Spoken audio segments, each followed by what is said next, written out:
Marcusjan had seen enough war to last 3 lifetimes. The scars across his weathered face told stories of battles fought across 17 different star systems, each one a testament to humanity's stubborn refusal to bow before the Galactic Imperium. At 42, he was considered ancient by military standards, but his reflexes remained sharp and his aim deadly accurate. The ceremony hall of the Imperial Palace stretched before him like a golden canyon. Towering pillars of crystal and metal reached toward a dome that showed swirling nebulae instead of a ceiling. Representatives from hundreds of species filled the vast space, their varied forms creating a tapestry of alien biology. Some floated in containment suits filled with methane, others skittered on multiple legs, and a few simply existed as energy patterns held within geometric frameworks. Marcus stood rigidly at attention in his dress uniform, the blue and silver of the Terran Defense Corps looking almost primitive compared to the exotic materials and living metals worn by the other delegates. His metal ribbons created a colorful block across his chest, each one representing a campaign where humans had either held the line against impossible odds or turned certain defeat into unlikely victory. King Zeltereth dominated the chamber from his floating throne, a massive crystalline structure that pulsed with inner light. The ruler of the Galactic Imperium resembled a cross between a giant squid and a geometric crystal, with translucent tentacles that shifted through spectrums of color as he communicated through bioluminescent patterns. His voice, when translated through the neural implants all attendees wore, carried the weight of authority that had governed 1,000 worlds for millennia. Today marks the end of the human Imperium conflict, the king announced, his mental voice resonating through every mind present. For 17 years, the species known as humanity has proven themselves to be formidable warriors, showing tactical brilliance and an unusual capacity for adaptation under extreme circumstances. Marcus kept his expression neutral, but inside he felt a mixture of pride and grief. 17 years of war had cost humanity dearly. Earth's population had dropped by nearly half, and dozens of colony worlds had been reduced to radioactive wastelands. But, somehow, impossibly, they had fought the largest empire in galactic history to a standstill. The king's tentacles shifted to deep purple, indicating formal proclamation mode. As is tradition when a species proves their worth through trial by combat, humanity will now be granted membership in the Imperium as an autonomous member state. Their military leaders will receive honors befitting their achievements. A ripple of surprise moved through the assembled delegates. Many species had fought the Imperium before, but none had ever forced a negotiated peace. Most were either completely conquered or utterly destroyed. Humanity's survival was unprecedented. Colonel Marcusjan of the Terran Defense Corps, the king continued, his attention focusing on the lone human in the chamber.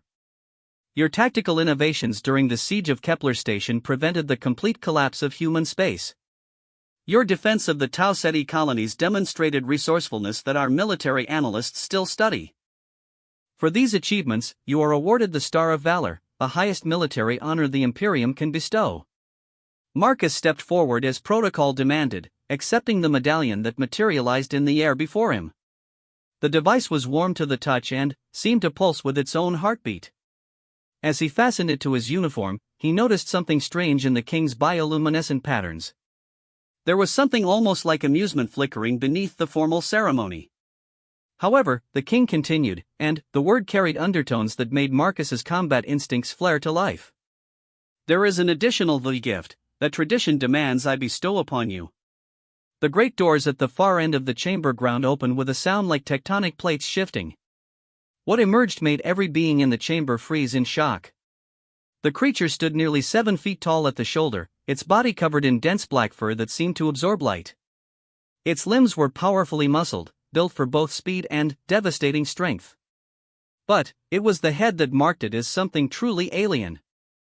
While roughly wolf-like in shape, it possessed 6 eyes arranged in pairs along its elongated skull, each one glowing with an unsettling intelligence. Rows of crystalline teeth caught the chamber's light like deadly prisms. This was a Vorthak, a species that had terrorized the galaxy for thousands of years before finally being hunted to near extinction. They were considered the most dangerous predators ever encountered, possessing not only incredible physical capabilities but also a sadistic intelligence that delighted in psychological torment. The few that remained were kept in the deepest, most secure prisons in the Imperium, their very existence classified at the highest levels. The creature padded into the chamber with fluid grace, its 6 eyes scanning the assembled delegates like a predator evaluating prey. Several of the more fragile species actually fled their positions, while others activated personal shield generators.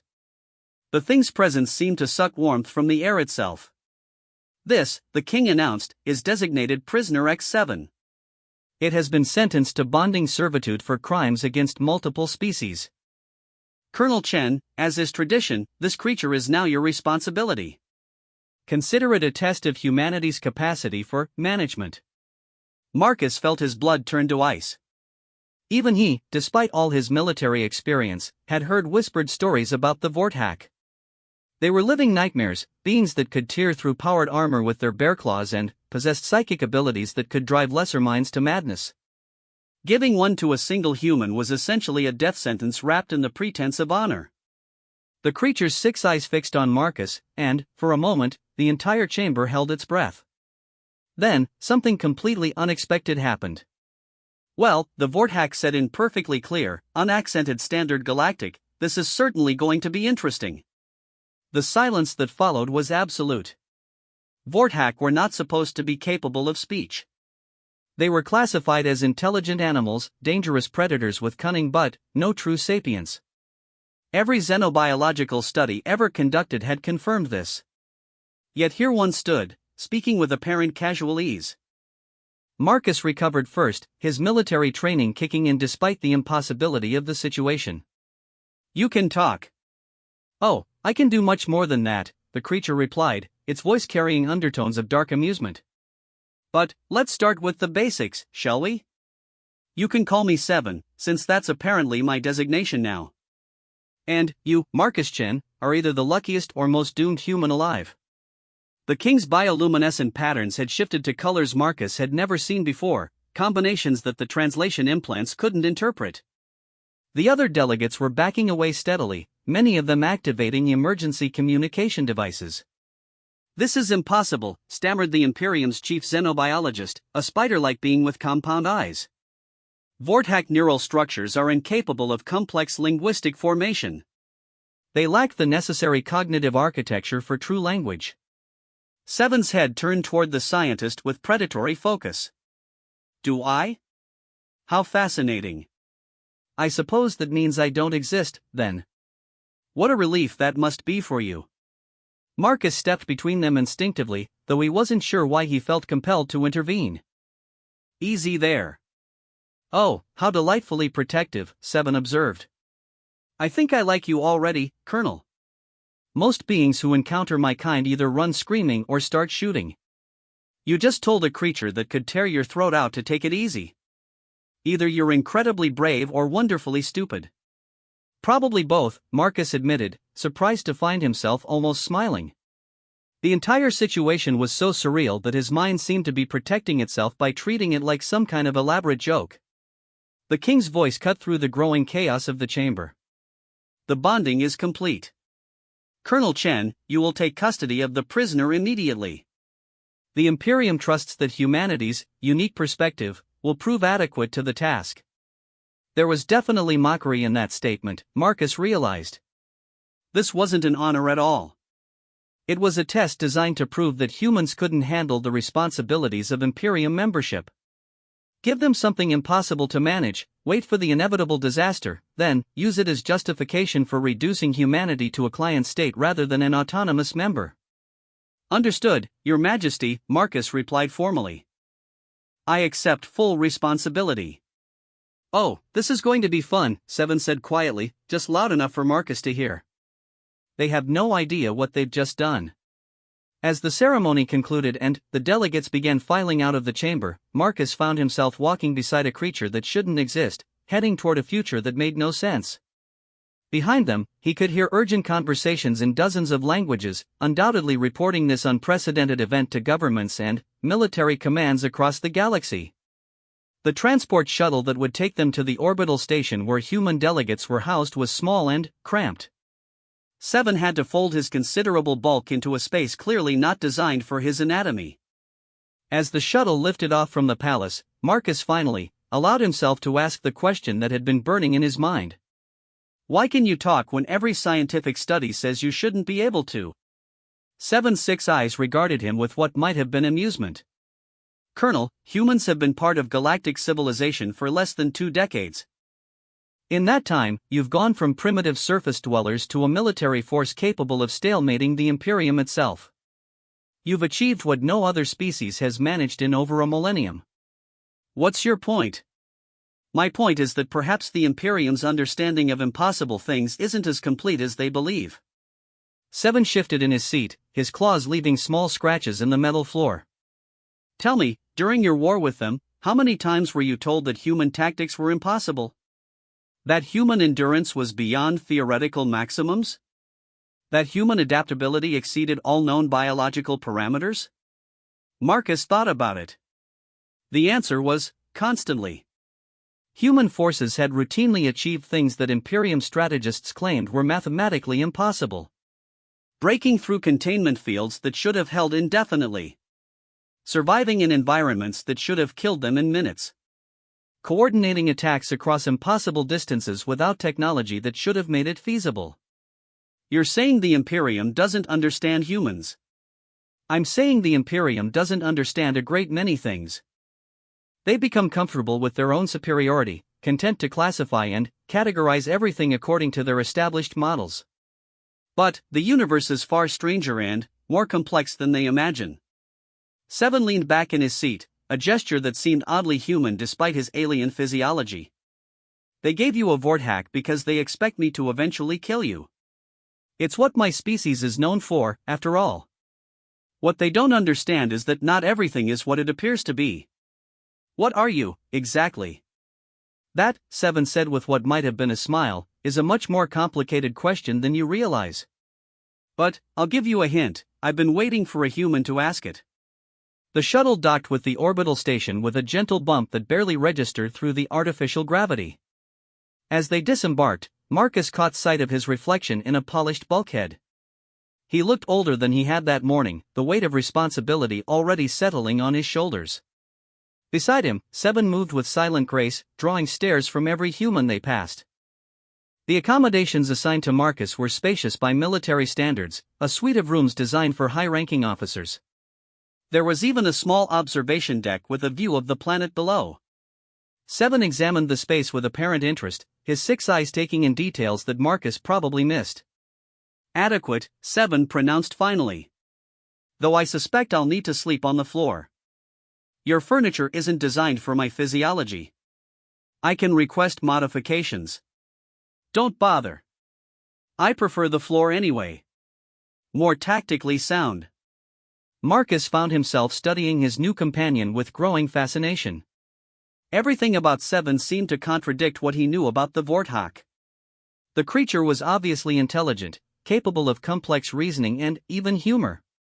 But, more than that, there was something almost familiar about the way he spoke and moved. 7, can I ask you something personal? Everything about this situation is personal, Colonel. Ask away. How long have you been able to talk? 7 was quiet for a long moment, his 6 eyes focusing on something beyond the observation window. When he finally spoke, his voice carried a note of something that might have been sadness. I've been able to talk since the day I was born, Marcus. The question you should be asking is, how long have I been pretending that I couldn't? Before Marcus could respond to that revelation, an alarm began sounding throughout the station. Emergency lights bathed the corridors in red, and automated voices announced a priority communication from the Imperium High Command. What now? Marcus muttered, activating the wall-mounted communication screen. The face that appeared belonged to Admiral Kresh, the Imperium's military supreme commander.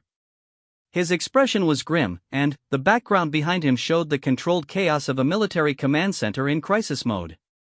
Colonel Chen, the Admiral began without preamble, we have a situation. 3 hours ago, our deep space monitoring stations detected an incoming fleet of unknown configuration. Ships unlike anything in our databases, moving at velocities that should be impossible according to known physics. Marcus felt his stomach drop. How many ships? Conservative estimate? Several thousand. They'll reach the outer rim of Imperium space within 72 hours. The Admiral paused, his expression growing even more serious. Colonel, preliminary analysis suggests these vessels utilize technology similar to that observed during the final year of the human-Imperium conflict. Technology that our scientists still don't understand. Beside Marcus, Seven had gone completely still. When Marcus glanced at him, the Vorthax's 6 eyes were blazing with an intensity that made the air around him seem to shimmer. "They've found us," Seven said quietly. "After all this time, they've finally found us." "Who?" Marcus demanded. "Who's found us?"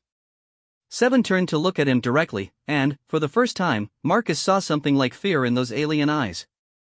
"The real enemy, Marcus. The ones the Vorthax were created to fight. The ones your people accidentally contacted when you developed faster-than-light communication during your war with the Imperium." The Admiral's voice continued from the communication screen, but Marcus barely heard it. His mind was racing, putting together pieces of a puzzle he hadn't even known existed. "You're not really a prisoner," he said slowly. "You're something else entirely." "Very good, Colonel. I'm what you might call a deep-cover operative. I've been embedded in Imperium society for over 2 decades, watching and waiting." Seven's form seemed to shift slightly, as if he was allowing some kind of disguise to slip. "The Vorthax were never the monsters history painted them as. We were the last line of defense against something far worse. And, now that something is coming here." "Oh yes." "And, Colonel Marcus Chen, veteran of 17 different battlefields, hero of the Human Imperium War, you and I are about to become humanity's only hope of survival."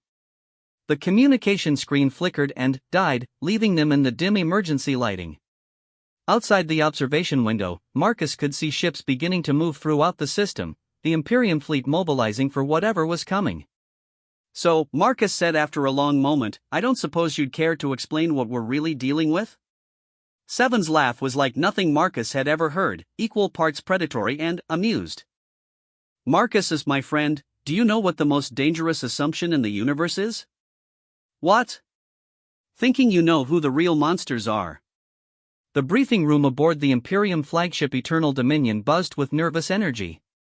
Representatives from every major military force in the galaxy had gathered around a massive holographic display showing the incoming fleet. The alien ships appeared as geometric impossibilities, structures that seemed to fold in on themselves in ways that hurt to look at directly. Marcus sat at the human delegation table, still trying to process everything Seven had told him during their journey to the flagship. The Vorthax lounged beside him in a specially constructed chair, drawing suspicious glances from every other being in the room. Despite the emergency protocols that had brought them here, no one seemed comfortable having a supposedly feral predator present during top-secret military briefings. "The fleet consists of approximately 4,000 vessels," Admiral Kresh announced, his tentacles manipulating the holographic display to show detailed scans. Each ship measures between 2 and 15 kilometers in length. Their hull composition defies analysis, appearing to exist in multiple dimensional phases simultaneously. General Vexhai of the Crystalline Confederacy, a being that resembled a living geometric equation, raised one of her angular appendages. "Have there been any attempts at communication?" "All communication attempts have failed," came the reply from the Imperium's chief communications officer. "The ships do not respond to any known linguistic protocols, mathematical sequences, or universal greeting formulas. They simply continue their approach toward the heart of Imperium space." Marcus studied the ship configurations carefully. There was something disturbingly familiar about their design philosophy, though he couldn't place exactly what. They looked organic and technological at the same time, as if they had been grown rather than built. "What's their estimated time to the core worlds?" asked Colonel Torres, the other human representative present. 68 hours at current velocity, Admiral Kresh replied grimly. "However, their speed appears to be increasing. They may arrive much sooner." Seven had remained silent throughout the briefing, his 6 eyes fixed on the holographic display with intense concentration. Now he leaned forward slightly, his claws clicking against the metal table. "Admiral," he said, his voice cutting through the nervous chatter, "may I see the detailed scans of their propulsion systems?" The room fell silent. Admiral Kresh's bioluminescent pattern shifted to confused yellows and purples. I was not aware that Vorthak possessed technical expertise. There are many things about my species that might surprise you, Seven replied smoothly. But, right now, those details are less important than understanding what we're facing. Marcus could see the internal struggle on the Admiral's face. Protocol demanded that classified military intelligence not be shared with prisoners, regardless of their current status. But, the unprecedented nature of the crisis made normal rules feel inadequate. Show him, Marcus said quietly. If there's even a chance he knows something useful, we need to hear it. Admiral Kresh manipulated the display, zooming in on the rear sections of the alien vessels. The propulsion systems defied easy description, appearing as swirling vortexes of energy that seemed to consume space itself rather than pushing against it. Seven stared at the images for a long moment, then sat back in his chair with what sounded like a resigned sigh. Well, he said finally, it's definitely them. Them who? Admiral Kresh demanded. The Devourers. The ancient enemy. The reason the Vorthak were bioengineered in the first place. Seven's six eyes moved around the room, taking in the confused and frightened expressions of the assembled military leaders. I suppose it's time for a history lesson. He gestured to the holographic display, and somehow his movement caused the images to shift and change. Marcus wasn't sure how Seven had accessed the Imperium's computer systems, but clearly there was much more to his companion than anyone had suspected. Approximately 50,000 years ago, Seven began. The galaxy faced an invasion from entities that existed partially outside normal spacetime. They called themselves the Consciousness Eternal, but every species that encountered them simply called them Devourers. The display now showed star maps from deep galactic history, with entire sectors marked in ominous red. They didn't just conquer worlds, Seven continued. They consumed them. Every living thing, every thought, every memory became part of their collective consciousness. Entire civilizations would simply disappear, leaving behind empty planets stripped of everything that had ever made them unique. General Vexhi's crystalline structure was resonating with what Marcus recognized as extreme anxiety. But, that's impossible. Our historical records go back over 60,000 years. There's no mention of any such invasion. Because the species that survived made a choice, Seven said grimly. They decided that some knowledge was too dangerous to preserve. Every record was destroyed, every monument torn down, every story forbidden. The only way to ensure the Devourers couldn't return was to make sure future generations would never accidentally contact them. Marcus felt pieces clicking together in his mind. The faster-than-light communication systems humanity developed during the war. You said we accidentally contacted something. Humans are remarkable in many ways, Seven replied. Your species has an unusual talent for breaking rules that other races consider absolute. When you developed quantum entanglement communication, you somehow managed to punch through barriers that have kept the Devourers locked away for millennia. The room erupted in arguments and accusations. Several delegates pointed fingers at the human representatives, while others demanded immediate evacuation of the core worlds. Admiral Kresh was trying to restore order when a new alarm began sounding. Admiral, came an urgent voice over the communication system, we're receiving a transmission from the lead vessel. On speakers, Admiral Kresh ordered. The sound that filled the briefing room was unlike anything Marcus had ever heard.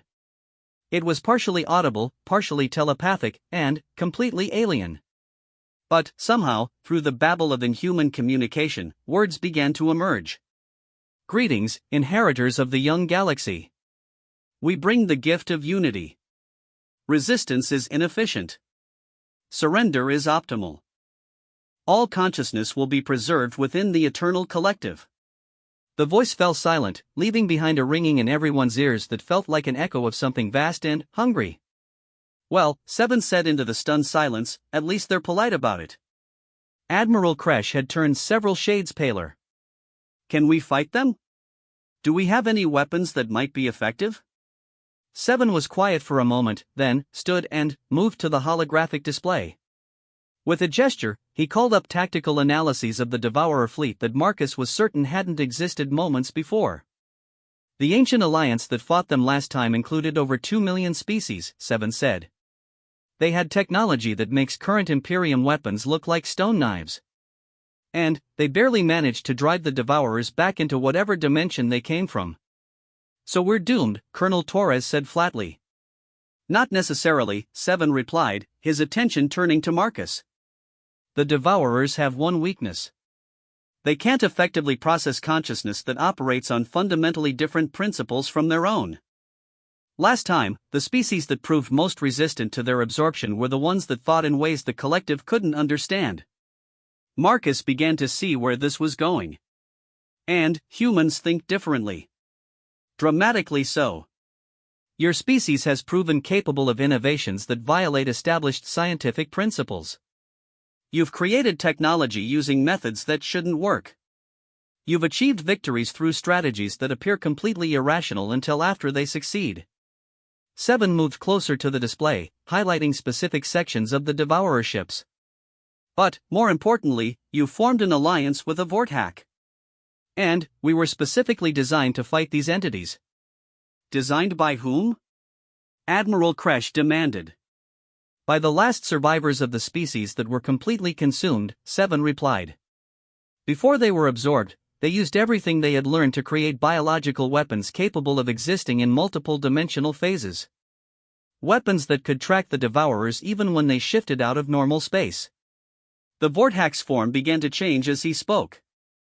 His fur darkened until it seemed to absorb light completely, and his 6 eyes began to glow with inner fire. When he spoke again, his voice carried harmonics that made the air itself vibrate. The Vorthack have been waiting for 50,000 years for the Devourers to return. We've preserved knowledge and capabilities that no other species possesses.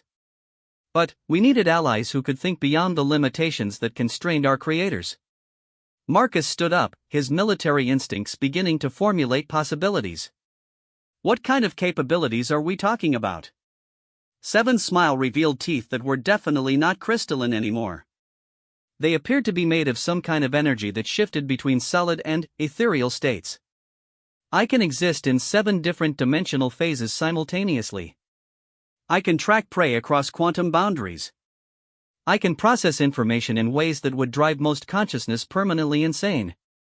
He paused, his gaze moving around the room. And I can teach these abilities to minds flexible enough to learn them. Such as human minds, Marcus realized. Human minds are the only minds that have ever proven capable of learning them, Seven confirmed. Which is why I've been waiting so long to meet one of you. Admiral Kresh was frantically consulting with his staff through bioluminescent flashes. Finally, he turned back to Seven and Marcus. What are you proposing? Seven gestured to the display again, and the image shifted to show tactical projections that made Marcus's head hurt to look at directly. I propose we do what my species was created to do, Seven said. We hunt the Devourers across multiple dimensions and destroy them before they can establish a foothold in normal space. But, this time, we won't be doing it alone. You want to turn humans into interdimensional weapons, Colonel Torres said, her voice carefully neutral. I want to give humans the tools they need to save the galaxy, Seven corrected. Just as they've done repeatedly throughout their short but remarkable history. Marcus looked around the room at the assembled representatives of galactic civilization. Fear was written clearly on every face, regardless of species. The most powerful military force in the galaxy was helpless against an enemy that existed partially outside the physical universe. How long would this training take? He asked. Seven's 6 eyes focused on him with laser intensity. For someone with your combat experience and neural flexibility? Approximately 36 hours. Though I should warn you, the process will fundamentally change how you perceive reality. There's no going back once you begin. And, if we don't do this? Seven gestured toward the holographic display, where the Devourer fleet continued its inexorable approach toward the heart of galactic civilization. Then, in approximately 60 hours, every conscious mind in the galaxy becomes part of something that views individual thought as an inefficiency to be corrected. Marcus thought about Earth, about the billions of humans who had survived the war with the Imperium only to face something infinitely worse. He thought about the colonies spreading across dozens of star systems, filled with families who had no idea what was coming for them. What do you need from me? He asked. Seven's predatory smile grew wider. Trust, Marcus. I need you to trust me completely, despite everything your species has been told about mine. And I need you to be willing to become something that has never existed before. Which is a human Vorthack. A hunter capable of tracking prey across the barriers between dimensions. A weapon designed to kill gods. Admiral Kresh's tentacles were flashing alarm colors. This is madness. We're talking about allowing an enemy prisoner to perform unknown procedures on one of our military commanders. With respect, Admiral, Marcus replied, we're talking about the only plan anyone has offered that doesn't end with universal extinction. He turned to Seven, meeting those alien eyes without flinching. When do we start? Now, Seven said simply. Because the Devourers aren't just coming to conquer the galaxy, Marcus. They're coming to reclaim something they lost 50,000 years ago. And they're not going to wait for us to be ready. Before anyone could object, Seven moved with liquid grace to stand directly in front of Marcus. His 6 eyes began to pulse in synchronized patterns that seemed to reach directly into Marcus's mind. Last chance to reconsider, Seven said softly. Once I begin, you'll see the universe as it really is. And, I promise you, it's far stranger and more dangerous than anyone has ever imagined. Marcus could hear Admiral Kresh shouting orders, could see guards moving to surround them. But, somehow none of it seemed important compared to the choice in front of him. Do it, he said. Seven's claws touched his forehead, and Marcus' chin ceased to be entirely human. The transformation was unlike anything he could have imagined. It felt like every cell in his body was being taken apart and rebuilt according to new specifications. His nervous system expanded beyond the confines of three-dimensional space, stretching across quantum boundaries into realms of existence he hadn't known were possible. When his vision cleared, the briefing room looked completely different. He could see the emotional states of everyone present as visible auras around their bodies. The Devourer ships on the holographic display appeared to be partially transparent, revealing internal structures that existed in folded space. But, most shocking of all, he could see Seven's true form. The wolf-like appearance was just a projection, a disguise maintained for the benefit of three-dimensional observers. What Seven actually was defied easy description, a being of living energy that existed across multiple dimensional layers simultaneously. Welcome to reality, Seven said, his mental voice now audible directly in Marcus's consciousness. Now let me show you how to kill something that thinks it's immortal. Marcus felt knowledge flowing into his expanded awareness. Tactical information about entities that existed partially outside spacetime. Weapon configurations that worked by convincing physics to behave differently. Strategic concepts based on thinking in 11 dimensions simultaneously. It should have driven him insane. Instead, his human mind adapted and improvised, finding ways to process impossible information by treating it like an especially complex military simulation. How do you feel? Seven asked. Marcus opened his mouth to respond, then realized he no longer needed to. His thoughts were directly accessible to Seven's consciousness, and vice versa. Terrified and exhilarated, he replied telepathically. And, completely ready to hunt some interdimensional monsters. Around them, the briefing room had erupted into chaos. But, Marcus barely noticed. His attention was focused on the Devourer fleet, which he could now see was much larger and more complex than the three-dimensional sensors had indicated. They're not just ships, he realized aloud. They're pieces of something bigger. A single organism distributed across multiple dimensional phases. Very good, Seven replied with approval. Now you're beginning to understand what we're really fighting. Marcus studied the tactical situation with his enhanced perception, seeing possibilities and vulnerabilities that would have been invisible before his transformation. I have an idea, he said slowly. But, it's going to require more than just the two of us. Seven's predatory smile became visible even in his energy form.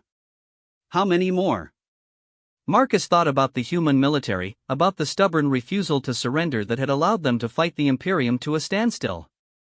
About ordinary people who had done extraordinary things when faced with impossible odds. All of them, he said. Every human who's willing to volunteer for the transformation. If we're going to hunt something that exists across multiple dimensions, we're going to need an army that can follow it wherever it goes. Seven's laugh echoed across several dimensional phases simultaneously. Marcus Chen, you continue to exceed expectations. Yes, I think that might just work. Around them, alarms were still sounding and guards were still shouting. But Marcus could see patterns now that had been invisible before, quantum threads connecting every conscious mind in the galaxy into a web of possibility. The Devourers were coming to claim that web. But they hadn't counted on humanity's talent for impossible solutions. Or on the fact that their ancient enemy had been waiting 50,000 years for allies crazy enough to help them save the universe. The transformation chamber aboard the human vessel Defiance hummed with energy that existed across multiple dimensional phases. Marcus stood beside Seven, watching as the latest batch of volunteers underwent the same process that had fundamentally altered his perception of reality. 20 humans lay in crystalline pods filled with shimmering fluid, their bodies adapting to capabilities no human had ever possessed. It had been 18 hours since the emergency authorization from both the Imperium High Command and the Terran Defense Corps. 18 hours since humanity had volunteered to become something new in order to face an enemy that threatened all conscious life in the galaxy. Neural integration is proceeding smoothly, reported Dr. Sarah Kim, the xenobiologist who had become the project's chief medical officer. All subjects are showing successful adaptation to multi-dimensional perception. Marcus nodded, but his attention was focused on the tactical display that now showed the true scope of the Devourer threat. With his enhanced vision, he could see that the invasion fleet was just the tip of a vast organism that stretched across several galaxies. The entity they faced wasn't just conquering territory, it was consuming reality itself. How many volunteers do we have now? He asked. 347 completed transformations, Seven replied through their mental link. Another 2,000 in various stages of the process. Response from human military personnel has been overwhelming. That was an understatement. When word had spread that volunteers were needed for an experimental procedure that might save the galaxy, humans had lined up by the thousands. Veterans, active duty personnel, even civilians with relevant skills had demanded to be included. The response had shocked even Marcus, though perhaps it shouldn't have. Humanity had never been known for backing down from impossible odds. Status report from the advanced scouts came a mental communication from Captain Lisa Santos, one of the first humans to complete the transformation. Her consciousness felt different now, expanded beyond normal human parameters but retaining the core personality that made her recognizably herself. Go ahead, Captain, Marcus replied. We've made contact with the Devourer advance elements. They're not what we expected. Marcus felt his enhanced senses focusing on the quantum threads that connected him to the scouting team. Through their shared consciousness, he could see what Captain Santos was experiencing. The Devourer scouts weren't ships in any traditional sense. They were aspects of a larger consciousness that had projected itself into normal space, appearing as geometric forms that shifted between dimensions with fluid grace. But, more disturbing than their appearance was their behavior. They were trying to communicate. They're not attacking, Captain Santos reported. They're broadcasting some kind of mathematical sequence. Dr. Patel thinks it might be an attempt at establishing diplomatic contact. Seven's 6 eyes blazed with sudden intensity. That's impossible. The Devourers don't negotiate. They consume. Through the mental link, Marcus could feel Seven's confusion and growing alarm. This wasn't how the ancient enemy was supposed to behave. According to everything the Vorthak had preserved from the last war, the Devourers were implacably hostile, driven by an compulsion to absorb all consciousness into their collective. Captain, maintain safe distance but continue monitoring, Marcus ordered. And patch the mathematical sequence to our analysis team. The numbers appeared on his consciousness like a stream of living data. Even with his enhanced mental capabilities, the complexity was staggering. But, as he studied the pattern, something began to emerge that made his blood run cold. 7, he said aloud, this isn't a communication attempt. It's a test. What kind of test? Marcus manipulated the data stream, isolating specific mathematical structures that resonated with quantum patterns he had learned to recognize. They're testing our consciousness integration protocols. They want to know if we're compatible with their absorption processes. He paused as more pieces fell into place. They're not here to conquer us. They're here to recruit us. The implications hit him like a physical blow. If the Devourers could successfully integrate human consciousness into their collective, they would gain access to humanity's unique cognitive flexibility. The same mental adaptability that had allowed humans to learn Vorthack abilities would make them incredibly valuable components in an interdimensional hive mind. We need to warn the fleet immediately, Seven said, but Marcus was already sending urgent communications across the quantum network that connected all the transformed humans. All units, new priority alert. The Devourers are not attempting conquest. Repeat, this is not a standard invasion. They're seeking to absorb human consciousness specifically. Do not allow direct mental contact under any circumstances. The response was immediate and alarming. Reports flooded in from across human space. The Devourer fleet had bypassed heavily defended military installations and was instead targeting population centers. Not to destroy them, but to surround them with the strange mathematical broadcasts that served as consciousness integration beacons. They've done their research, Marcus realized. Somehow they know about human neural flexibility. They know we can adapt to their absorption process better than any other species. But, how could they know that? Dr. Kim asked from her position monitoring the transformation chambers. Humans have never encountered them before.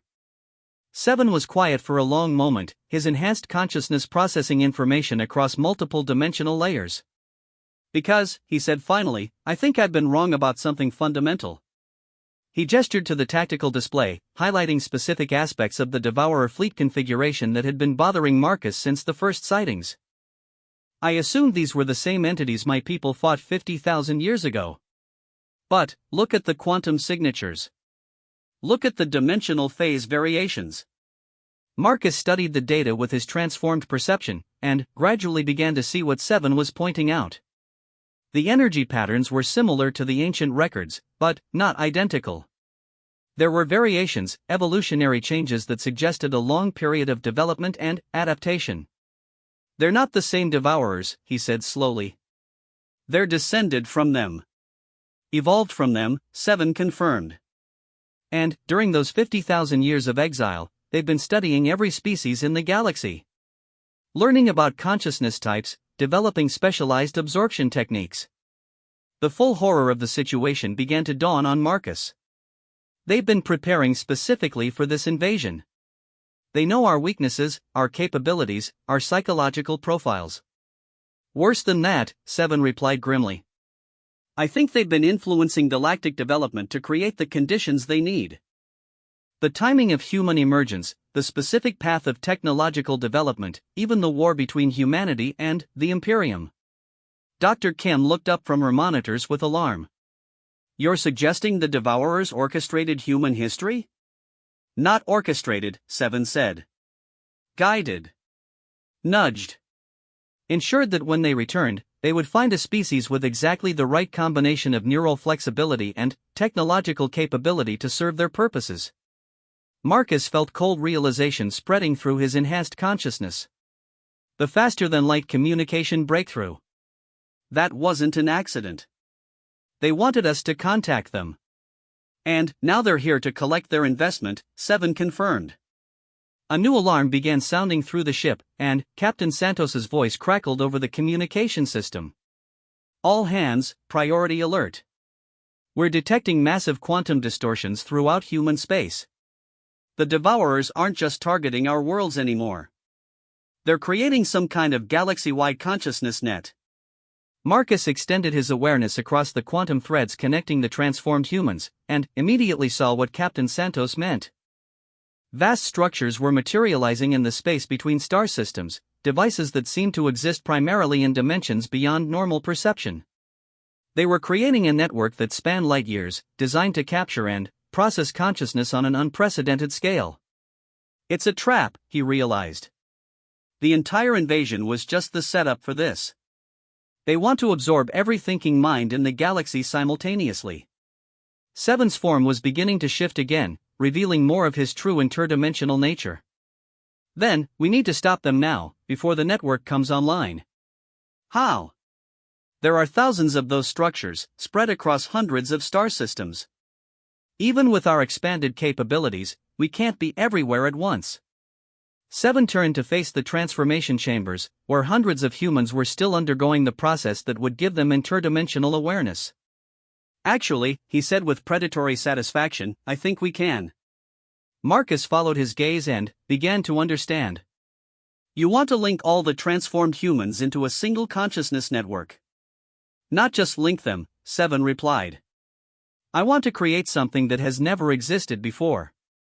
A distributed consciousness that can exist in multiple dimensions simultaneously while retaining individual identity and creativity.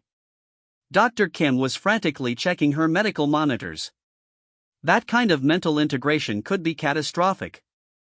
We're talking about fundamentally altering human consciousness itself.